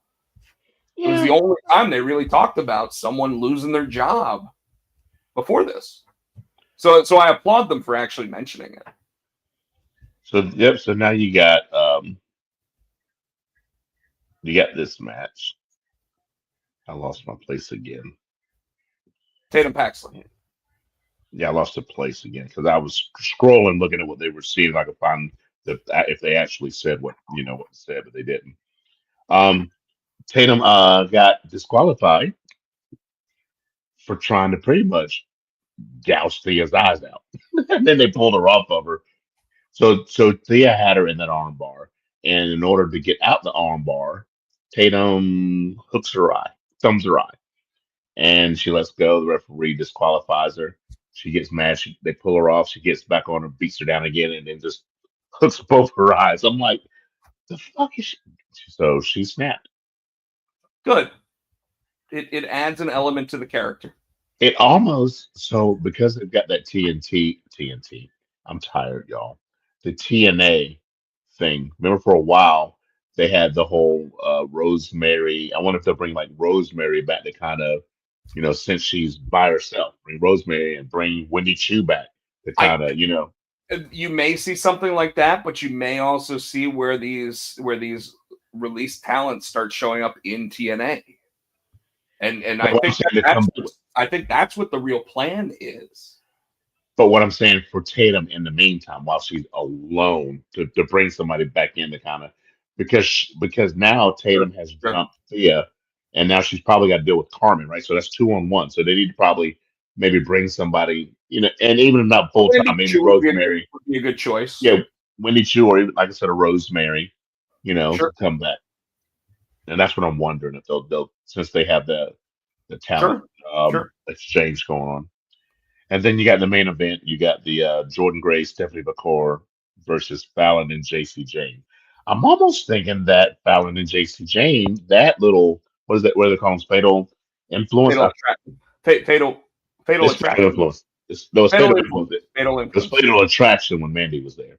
So Fatal Influence. I'm always wondering if they're going to break up because in their in-ring promo before this, Fallon and JC were kind of snippy at each other. And where's the other chick? The other chick? Oh, yeah. Well, was she one of the releases? I looked. I don't think so. But Jasmine Nix. But I'm wondering if they're going to break up Fatal Influence. I don't know if they're going to bring them up because what they might be doing is. Well, I said break them up. Oh, break them up. Yes, it's very possible that they break them up because well, they need to refresh the division, right? Mhm. And of course, I mean, now that they got rid of Gigi Dolan and they got rid of Shotzi and they got, like, yeah, there's definitely room for these women to be singles rather than tag teams. Well, you still got a whole bunch of singles you can use now. You got Miss Jackson, and you got Yeah, all but these didn't other her tag singles. team didn't her tag team partner just get let go? No, I'm not talking about that Miss Jackson. I'm talking about the other one. That was Jakara? going for the not Shakara, the other one. Miss Jackson don't play. The one with the ass check that she checks people with their ass. You know what I'm talking about. Not Well, I Shakara. noticed Nikita Lyons was in TNA this past week. Yeah, yeah. So I they're not doing anything with her. She doesn't. she doesn't do anything for me. Like, and a lot of people really like her, and I think that she's Before she got hurt, yes. Now they're not. I don't think they're not using her correctly. I mean, she could be something. well. Before We talked about the people that got released, and most of the people that got released, they consider to be injury prone, right? So so Grayson Buck Girl won. I mean, it was a good match. I do want to give a Cora Jade update. She's got 3 weeks before she's officially on any other programming, but she has already announced 5 dates for GCW as Elena Black. Um, I think she's going to take the world by storm. As long as she can stay healthy, she's going to take the world by storm. Okay. All All right. right. You ready? AEW. That's you. Yeah, that's you. All right. So I got it. I got it pulled up. I only have the I fell, Dynamite. I know this says Dynamite and Collision. I've got Dynamite pulled up. I fell asleep on Collision last night, and I haven't watched it because I'm like, I don't give a shit. Well, I might go back and watch it eventually. it once again was AEW Beach Break. Sorry, Beach Break. I thought it was funny because obviously that I listen to a specific radio show, and and the host went on this rant about John Cena basically making WWE the same WWE it was in 2009 that everybody complained about and was the worst run of WWE television, and said at least we have AEW as Beach Break, which means we might get a brand new AEW World Champion. Well, Tino, let me go ahead and walk you through what happened this night. We had Will Ospreay and Hangman Adam Page versus Takeshita and Josh Alexander. Now, we've already talked about how Josh Alexander was a hell of a pickup for AEW. They're wasting him. And so let me put it this way. The match was a fun match.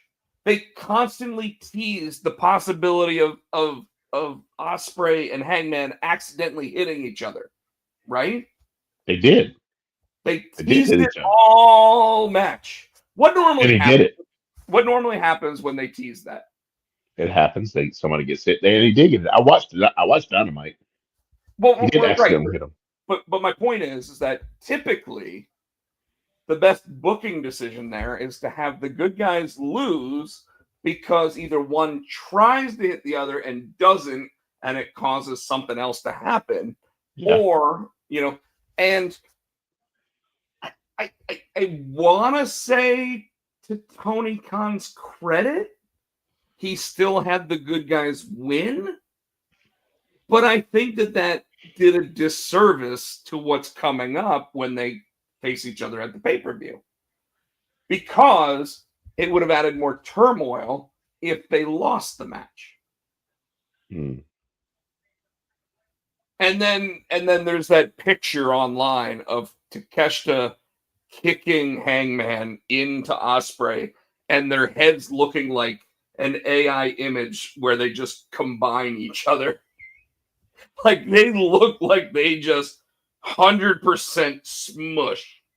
Like, it was like this. It was pretty bad.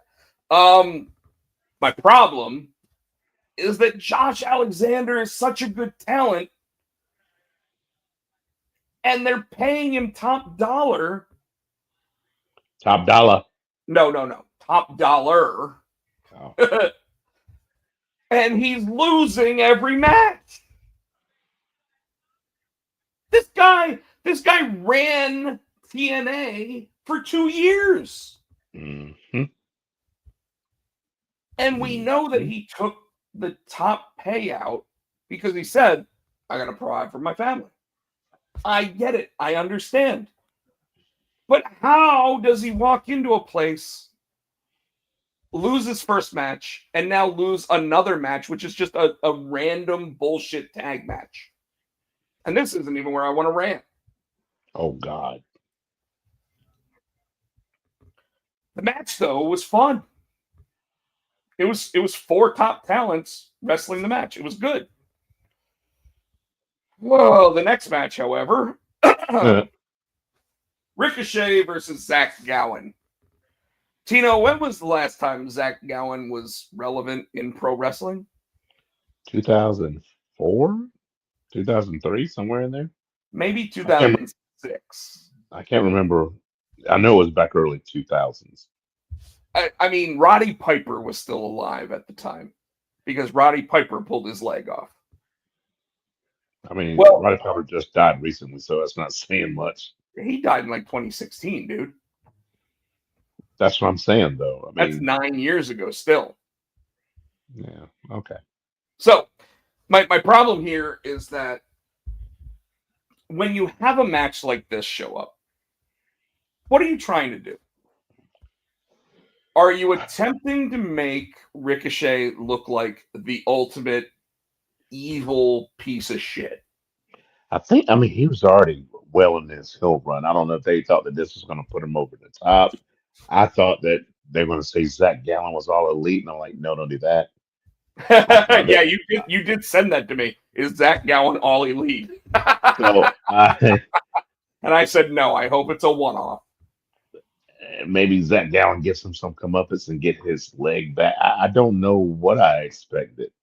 It didn't help Ricochet at all to see Zach Gowen put on a 30-minute match with one leg. I mean, they brought Briscoe out. Is it for him to face Briscoe now? But so the Ricochet thing, it wasn't like Ricochet was toying with him for most of the match. It was like Ricochet was like going, oh shit, how do I actually beat this guy?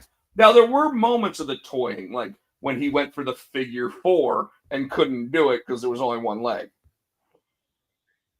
Which, by the way, I have to give props where due. It was fun. But, and I haven't even been looking at the comments, so Michael Turner, I apologize. More like Zach have all his feet.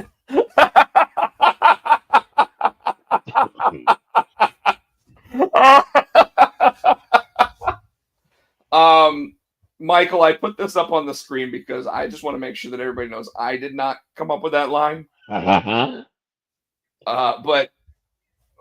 going back to it, it helps solidify Ricochet as the evil piece of shit that he is. Mm-hmm.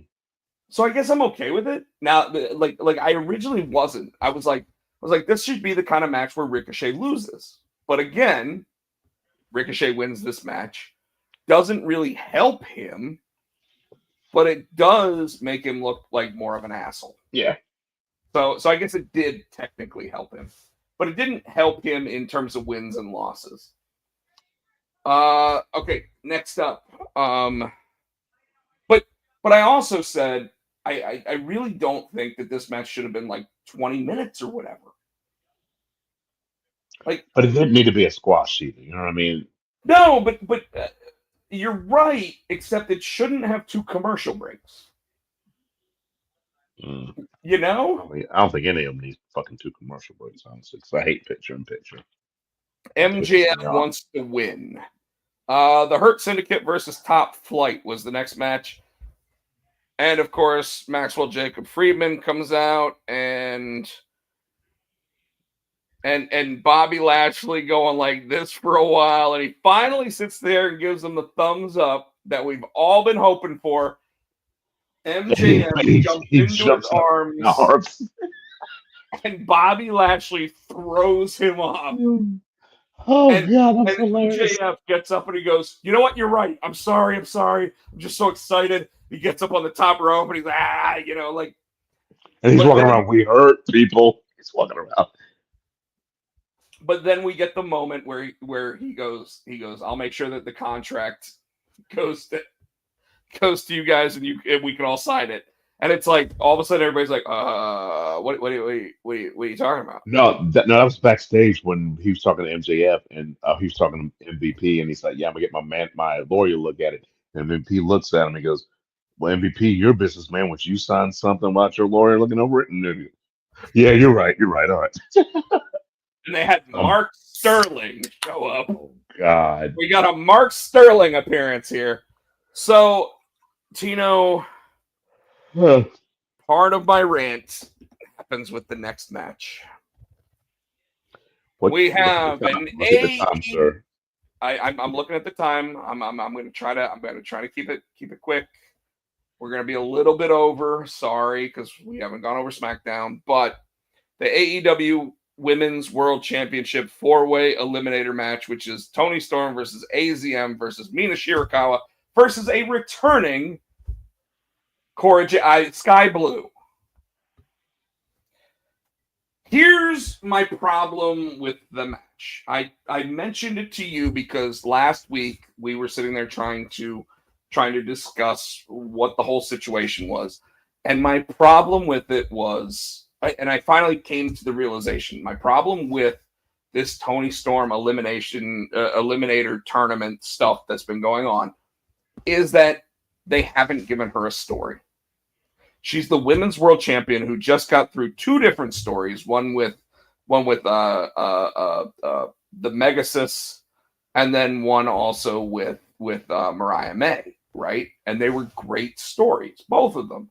Even though the Megasis story was kind of short in terms of total length, the Mariah May story was like 6 months and was amazing, right? Mm-hmm. So now you can tell what Tony Khan is doing is just biding his time with the Women's World Championship until the winner of the Jamie Hayter versus Mercedes Moné match. And then they can create a story between Toni Storm and whoever wins that match, which we know is going to be Mercedes Moné. But if you noticed, the two, so Shirakawa. The one that used to be with Mariah May, right? And there was somebody else. There was another one, AZM, who beat Mercedes for that belt, right? Yes. And they did show it, but they didn't actually beat Mercedes. Shirakawa won that belt by beating the other woman. So what I'm wondering is, so if you notice too, this is the first of those, we call them contender matches. They call it whatever they call it. The Eliminator matches, yeah. That Tony lost. Who did she lose it to? Shirakawa. So I think they had that in their back pocket. So when Monet beats Tony, they bring Shirakawa back up. Well, so what's going to happen is Shirakawa actually gets her match against Toni Storm at the next pay-per-view. So the same night that Jamie Hayter and Monet go against each other is the same night that Toni Storm goes against Shirakawa. But there's no story with Shirakawa and Toni Storm. What I think is going to happen is Monet somehow is going to cost Shirakawa that match, and that might build up the Shirakawa Monet thing going forward. Well, it would also help the Monet versus Toni Storm match, right? Mm-hmm. Mm-hmm. The problem, though, is that like for the last month and a half, we keep getting these eliminator tournament or title matches that will determine if someone actually gets a match against Toni Storm, and Toni Storm doesn't really have a story going on. That's my whole problem with it. Okay. The problem I had with this match was that Aubrey Edwards called for a rope break in a 4-way dance match. You know why I have a problem with this? I don't think you called it there. You got mad at it. It was a cage match they did it. I don't think it was. No, I said both of them, by the way. But I don't. Okay. why is a match that is no disqualification having a rope break? Okay, you keep trying to look it up rather than answer the question. I think it was just it was habit. I think it was just she. I don't know why they would have called. I would know. I was thinking of an answer to answer you. I don't know. I don't know why she would have called a rope break. It's literally bad refereeing. And I don't think it was Aubrey Edwards' fault. I think it was what was called to happen in the match by the booker, by the agent. The booker told her to call the rope break. Yeah. But they would know better too. But why? So why? You know what I mean? But dude, rope breaks don't happen in no disqualification matches, and a 3-way and a 4-way dance match are no disqualification by default. That's what I'm saying. Though they would know that. So why would they? Why would a road manager or a booker call that? Is what I'm saying. Tony Khan called it. He knows better too. That's what I'm saying. No, he should know better. 5 fucking years, almost 6 years into running his goddamn company, he should know better. And if he's a what do you call it? And wrestler aficionado and loves wrestling as much as he says he does, yeah. I mean, we're sitting here and I'm flat out saying that match should not have been like that hold should not have been broken by a referee stoppage of the hold because of a rope break. There's no reason a rope break should have actually fucked that up. Okay. Like it's the one time that I would have hoped somebody came off the top rope and dropped an elbow in the situation. You know what I mean? Like, or fucking tap out. Like, you grab onto that rope, you're just hurting yourself even more. There's no rope break there. It's bullshit. And it goes to saying that, like, when people question AEW refereeing, this is why. You fucked up. Okay, sorry. Just like the WWE referee fucked up that last a couple weeks ago with that count. I mean, there's all, and that happens. Like the Damian Priest versus Seth Rollins match at one point, where the referee went 1-2 and said, "No, I can slide my arm under it," and Damian Priest didn't kick out. So again, no, it happens. The WWE does it too. WWE in that situation absolutely should have counted 3. And we know they should have counted 3. Hell, it goes back to Roman Reigns versus Kevin Owens, last man standing, and Roman Reigns got to 8, and the referee just stopped counting. Like I just want you to admit that your perfect almighty WWE does it too. It's not just AEW. Mistakes happen. Did I not just do that? Because I reminded you, and you said yes. No, I admit that shit all the time. Okay, all right. It is hour 28. You got another rant to go. It's probably gonna last another 30 minutes. So let's rock. Well, the next matchup, by the way, Daniel Garcia asks for help from Nigel McGuinness. God damn it! And Nigel says no. He's got to think about it. He'll give him an answer on Collision. All right. But we got a Stokely sighting, and that made me happy. Like, anytime I get to see Stokely and he sits there and actually runs his mouth for a couple minutes is always good. AEW World Championship Steel Cage match, Samoa Joe versus Jon Moxley. Should I start by talking about the fucking rope break? No, we've already established it, and it's an hour 28. You think I'm playing? I will hit X leave studio. Dude, I don't have time. Because you go on for you repeated yourself. We get it. They shouldn't have counted the rope break. In a steel cage match. Okay. What'd you think of the match? The match was good. I was pissed off that I knew Samoa Joe wasn't going to win. I'm ready 11 run-ins. I'm ready. Yeah, I'm ready for this. I'm ready for this whole Death Rider thing to be done. I'm okay with the Death Riders being a group. Jon Moxley does not need to be the champion. No, I'm not. When I say Death Riders, I'm tired of them not being in a suitcase. I know that it seems like they're trying to copy the Roman Reigns thing, Yes. but they're not making anybody. At least Roman Reigns, when Roman Reigns was doing it, they gave you credible contenders. You knew Roman wasn't going to win, but they gave you people. Okay, well, possibly he might.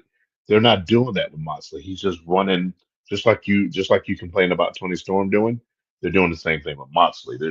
He's running through everybody. They're not giving us. I mean, are they? They try to run stories with Moxley every month, but unfortunately, it's always the same story, and it's always the same outcome. And you're 100% right. Like Samoa Joe is a legit badass who could have won this match, but instead John Moxley, who bled half of his entire body out during this match. Who blew on him? No, you know what? It was the rope break that caused the bleeding. Oh God! I thought Renee told him not to come home bloody no more. Dude,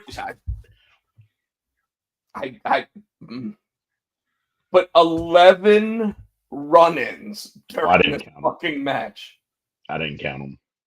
Like, okay, we get it. The bloodline would sit there and have either Jimmy or Jay come in, or Sammy would come in, or when all of them were banned from the ring, Solo Sikoa would come in. I get it. This was just random fucking people running down. No, it wasn't random. It wasn't I mean, Shibata, well, Shibata's out. but it was people like Christian Cage, is what it felt He like. didn't. He didn't I'm run just out. saying, is what it felt like. Willow Nightingale knocked Claudio Castagnoli off the cage during this. Yes. Well, we all know that she's got her and And Mina, what's her fucking name? Marina Shafir. yeah, Roddy's wife. Yes. All right. So my biggest problem though with this match was, like, as good of a match as it was, you don't have a rope break in a fucking steel cage. But Yes. I digress. SmackDown. Did you Ready to run through it? Yep, let's do it. All right. Tiffany Stratton outlasts Nia Jax to retain the Women's WWE Championship. And by the way, when you That want to wasn't talk first. about getting busted open the hard way, That wasn't first, was it? that's what the thing that I see says. Oh, SmackDown shit. results, recap grades. Okay, well, we'll just do it. I didn't think that was the first match, but okay. Hits with the PMS. I'm sorry, the prettiest moonsault ever, the PMSE. But dude, that chair shot. Did you see it? I'm trying to remember. I've watched so much wrestling. Nia Jax grabbed the chair. She goes to sit there and swing it. Tiffany does a drop kick into the Yes. chair. Yes, I know you're Gets talking about. Nia Jax. Dude, I have not seen a woman busted open like that since maybe Molly Holly back in the day. Oh shit! Like this. Oh, actually, this absolutely looked like Mariah May when she got hit with the shoe by Tony Storm. Like, Ew. she was mangled. Yeah, she's busted open. I hope Tiffany went backstage and said, "Are you okay?" Because No, because how many times has Nia busted motherfuckers open? but I will say this. We talk about how Nia Jax was in terms of like her overall performances and everything. This was probably the best match I've ever seen from Nia Jax. Oh, I was watching. I'm looking at something. Jax shows off her brutal Yes, scars. I thought it was a picture. You watching me now? Huh? It sounds like me.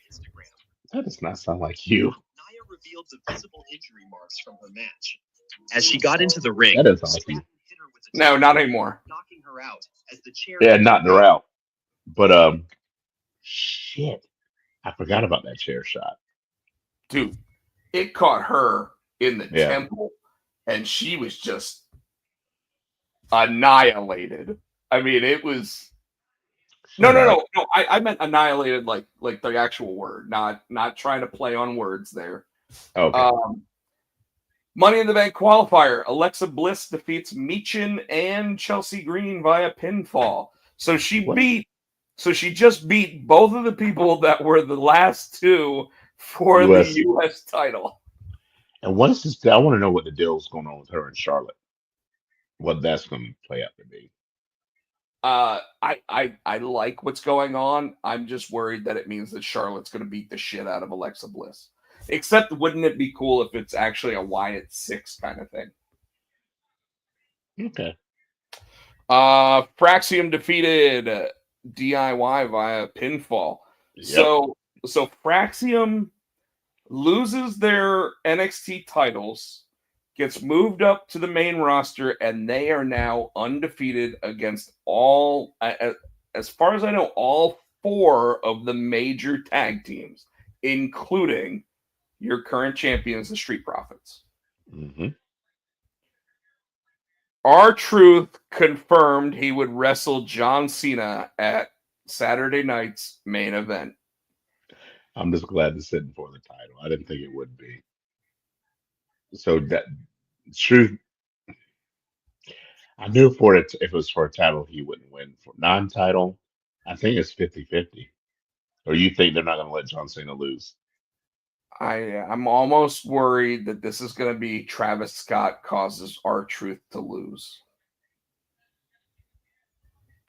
Or we could finally get the return of Cody Rhodes. Okay. Aleister Black defeats Carmelo Hayes via disqualification after interference from The Miz. Black seemingly had the match won as he was setting up Black Mass when Miz jumped into the ring to attack. After Black hit Black Mass on Miz, Hayes attacked before hitting nothing but net. And he didn't have to use Dre. They forgot about Dre. Didn't have to use Dre. Drew McIntyre accepted a steel cage match with Damian Priest for Saturday night's main event. Yes, sir. Yes, Do you sir. think with it being Saturday night's main event, we get the blue cage? I hope so. Would that be Oh, awesome? if they're doing retro, yeah, That the would be salad, awesome. the salad steel cage. Men's Money in the Bank qualifier. Solo Sikoa versus Rey Fenix and Jimmy Uso. And Solo I knew, Sikoa wins via pinfall. I knew it. I mean, it's about time Solo actually not only had a match, but he won a match. But what about Jimmy, man? What about Jimmy? Poor Jimmy. Like, he gets the worst end of everything. He's the Marty Jannetty. And they're twins. And they're twins. You can't even tell them motherfuckers apart until they get different haircuts. JC Mateo. Jeff I hate Cobb. that fucking name. You know what? At least he has the JC from Jeff Cobb in his name. I guess. Defeated, and you know, by the way, at Backlash when he showed up, They said Jeff Cobb. Well, I will give credit. They flat out said who was known on the indie circuit as Jeff Cobb. They didn't imply that was going to be his going forward name. But he defeats LA Knight via pinfall with the Tour of the Islands. Love that move. And then I do think that Tiffany Stratton versus Nia Jax was the main event, by the way. But whatever I read actually had that as the first thing. Overall, what did you think of SmackDown? I give it a B+. Felt like it. Felt like a good show. Obviously, it's building towards Saturday night's main event. I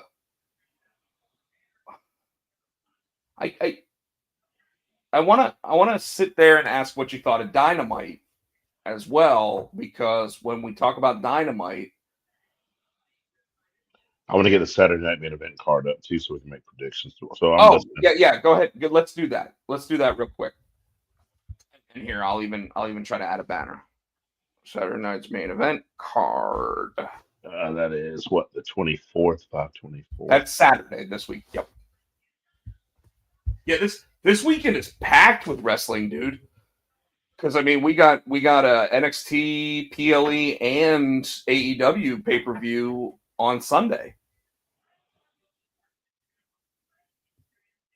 Yeah, Is the NXT? I thought, didn't the NXT one on Sunday too?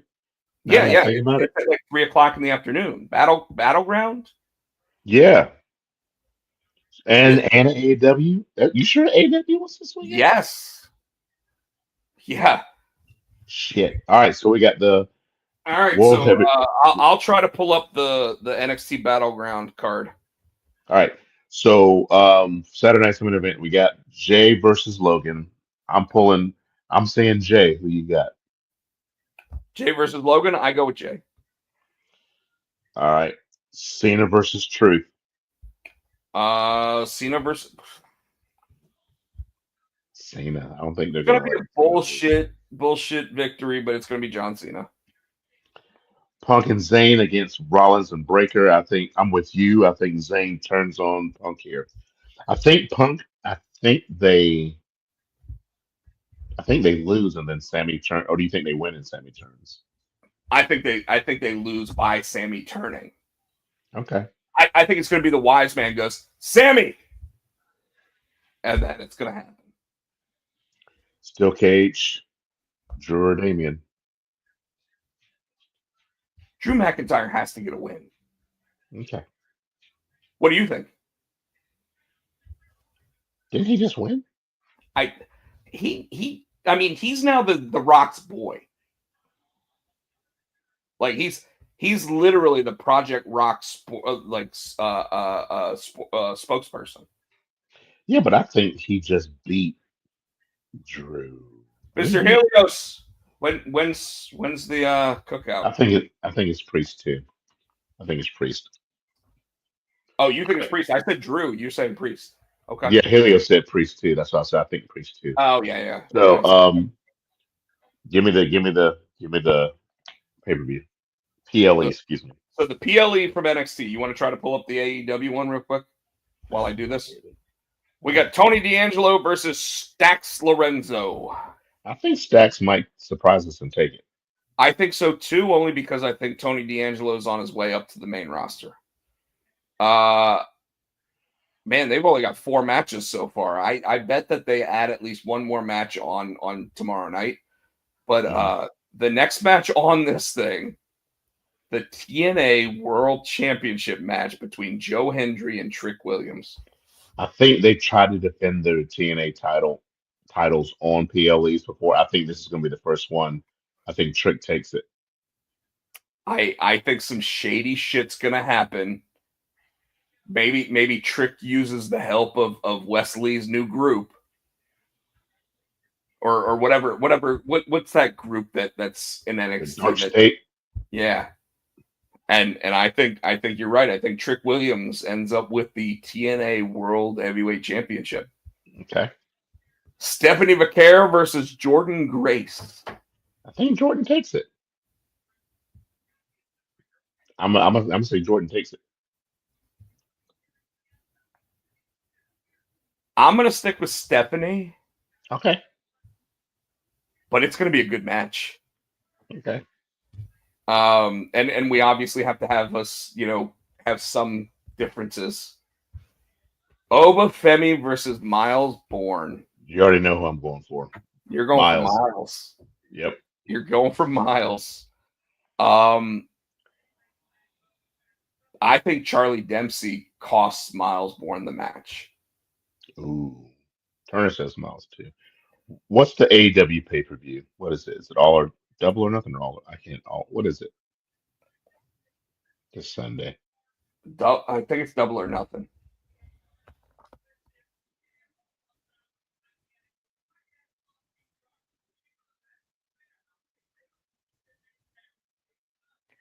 What is that? 25th? AEW doing nothing. 2025. Yes, May 25th. So let's see. Let's get the. Trying to get the. Just show me the fucking card. Double or nothing. Yeah. All right. Here's You what we got it? got. You ready? Yeah. There's only 5 matches announced, which means you know that there's like 9 more coming. Nigel McGuinness and Daniel Garcia versus FTR. Nigel and Daniel. No. You don't think so? No, FTR wins this match. Okay. Well, They got to, man. It's all right. it's an announcer and a former singles champion. But who's the fucking announcer? That's like saying, "Oh, Daniel Brown when he's an announcer." You got it's Nigel McGuinness. You're 100% right. You're 100% right. And Nigel will have some really good moments in the match, but FTR needs the win. All right. With this heel turn, they need the win. Ricochet versus Mark Briscoe in a stretcher match. That means they have to leave on a stretcher, right? Mm-hmm. Does that mean they still can get pinned, or do they have to like wheel them into like an ambulance on a stretcher? I bet you that's like that. So I think that's going to be. It's got to be Ricochet.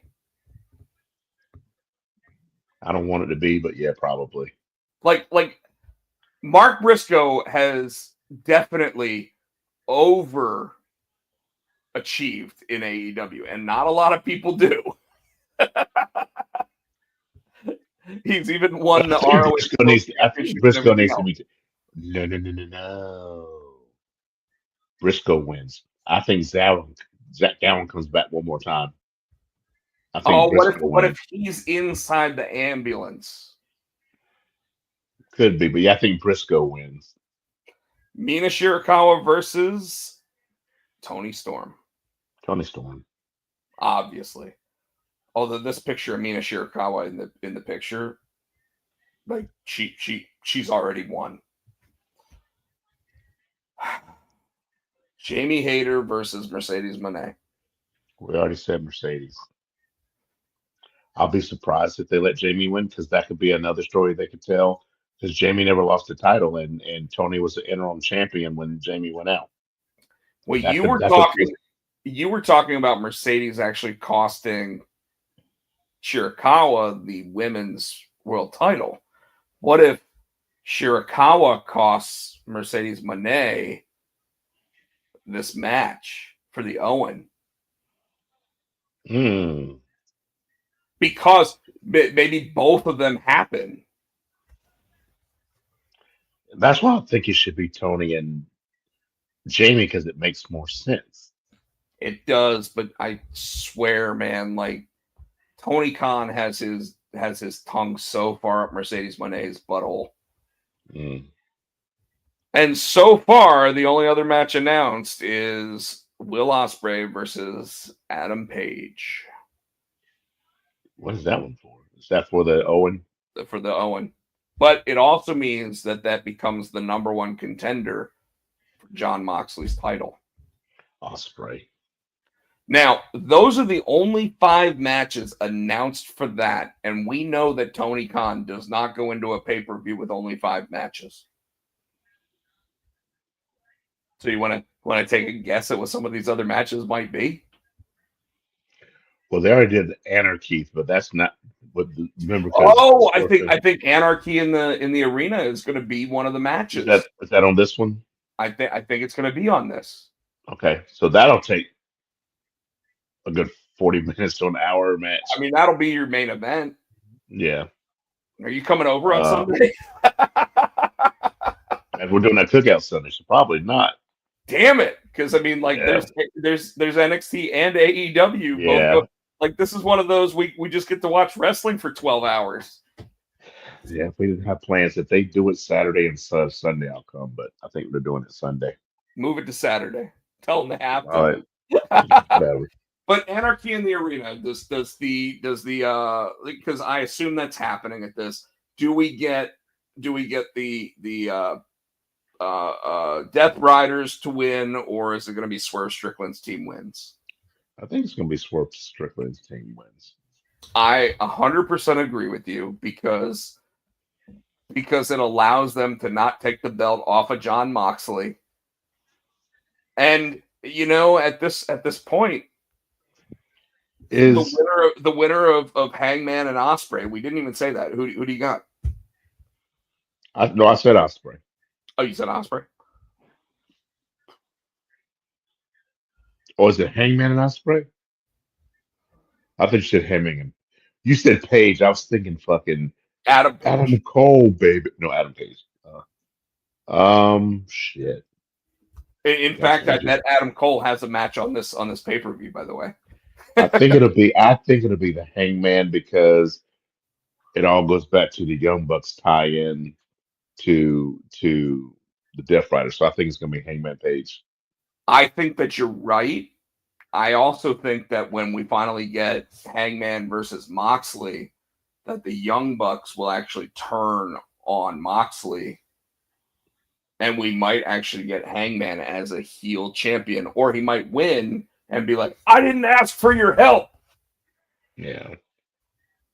But I agree. I think it's Hangman because I think that allows for a three-way dance between Ospreay, Kenny Omega, and Okada at All In. Ooh, okay. Which would be a fucking amazing match. Man, fucking Meltzer and jizz all over himself. He really would. He really would. Tino, I appreciate you hanging out for an extra 22 minutes with me. Why don't you tell everybody what's up and what they can do? Blue Sky. I'm on Blue Sky. And you can catch me on the Insta SC Tino. You can catch me on the TikTok Tino All Great Music. You can catch us on the Pots and Pan Networks. You can catch us on X. We're Potsy and Tino. Facebook, we're the Potsy and Tino Show. Like I said, we're here each and every week. You can subscribe, like, thumbs up, buy our shit.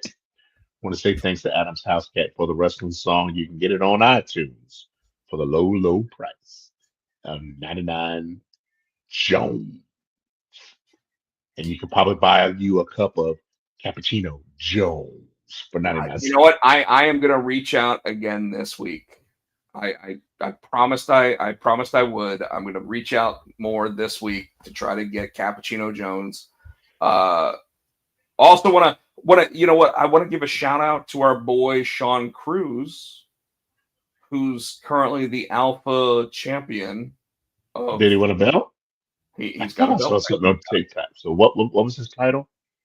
Alpha. Damn it, man! Now I got to look it up. Congratulations, Sean. That's a long time coming, and I know you worked your ass off. Sean Cruz is currently the Alpha. God, I can't read that. Alpha Underground champion. And by the way, it's after he beat his opponent, so he retained his title this past weekend against Chris TNT Taylor for the Alpha Underground Championship. He's also sporting a new just mustache instead of the goatee. He kind of looks like Dax Harwood. But you know what? Just keep staring. But keep staring. We are with you, brother. Folks, you can follow me on all of the socials, either at Potjack, at Rob Potjack, or at Rob Potsy Potjack. Once again, I will be at Carolina Fear Fest this weekend. Come on out. They have tickets that are available that are double show passes, so you can go to Animazement if you want to see anime stuff. You can go. He does. He does. I looked it up. He does.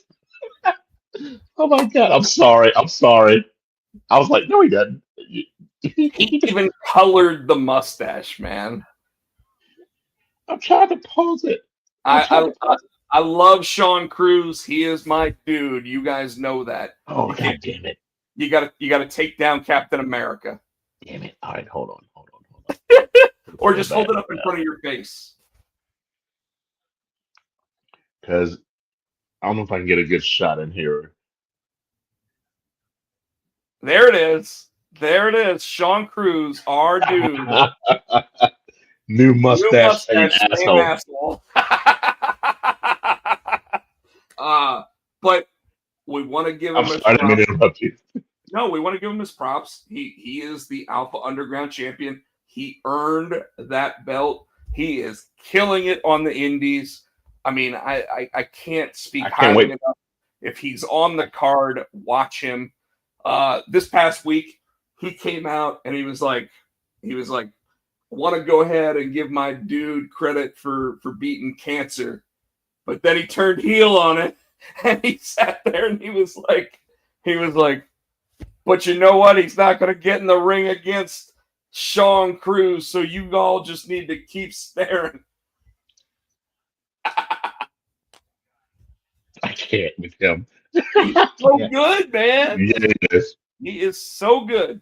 We got to get him back on I wanted to again. give him credit because he earned that championship belt that he is rocking, and I hope he holds it for a while. If he wants to, I already told him he needs to do an intro for the show.